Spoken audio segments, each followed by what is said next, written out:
Lady Coaching, these two strange people suddenly appeared. They seem to have designs on the Guizhong Ballista. Who are you calling strange? You want to go to the Jade Chamber? Who are you? We're invited guests here to look for the Liyue Qixing. Who are you?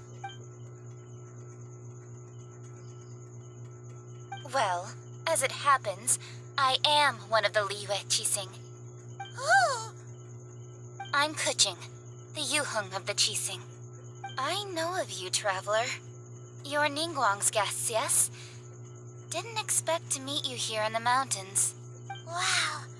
Paimon didn't think we'd meet some super rich big shot out here in the middle of nowhere either.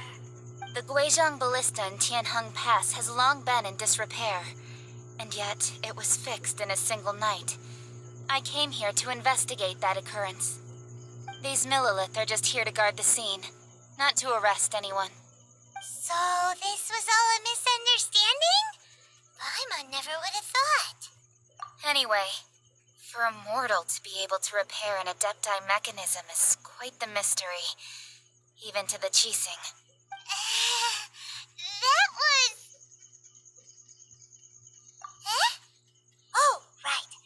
So, Lady Yuheng, might you have any idea why Lady Tianquan invited us to go to the Jade Chamber? Just call me Kuching. I'd say that Ningguang's purpose is to request that the savior of Mondstadt take a more neutral stance.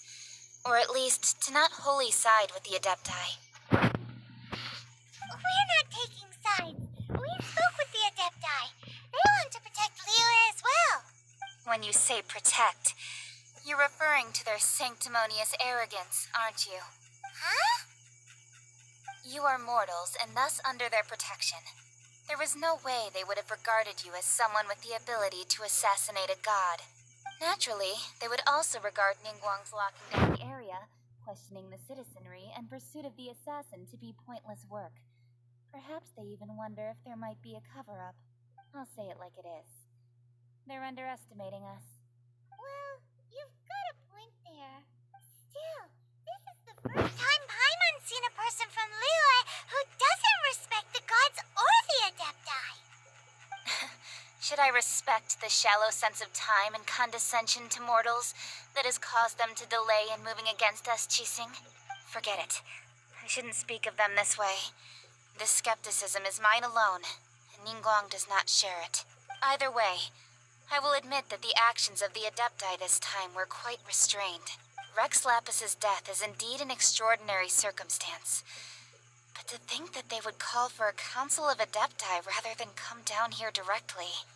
How surprisingly civilized of them. Well, for Ningguang, she would talk anything and everything out if she could. But I doubt we can do that here. The time of the Adepti has long passed. If even the Liyue Qixing don't want to face that truth, then what future is there for Liyue? Another super bold statement. I'll stop here. Honestly, I hadn't intended to say so much. But you're a good listener, traveler. You should both be off to the Jade Chamber. Don't be late now. Ningguang's schedule is packed to the gills all the way till next year. The cream of Liyue's mercantile crop all see ascending to the Jade Chamber is the greatest honor. Each brings rich gifts as they visit, all to curry a little favor with Ningguang. Favor? But, wait, that's right. Greeting gifts are a staple of Liyue's culture. We need to get one. Not to curry favor or anything, just to respect Liyue's culture. All right. You can decide on your greeting gift yourselves. Let me tell you how to get to the Jade Chamber first. You didn't actually have to come to Mount Tianheng.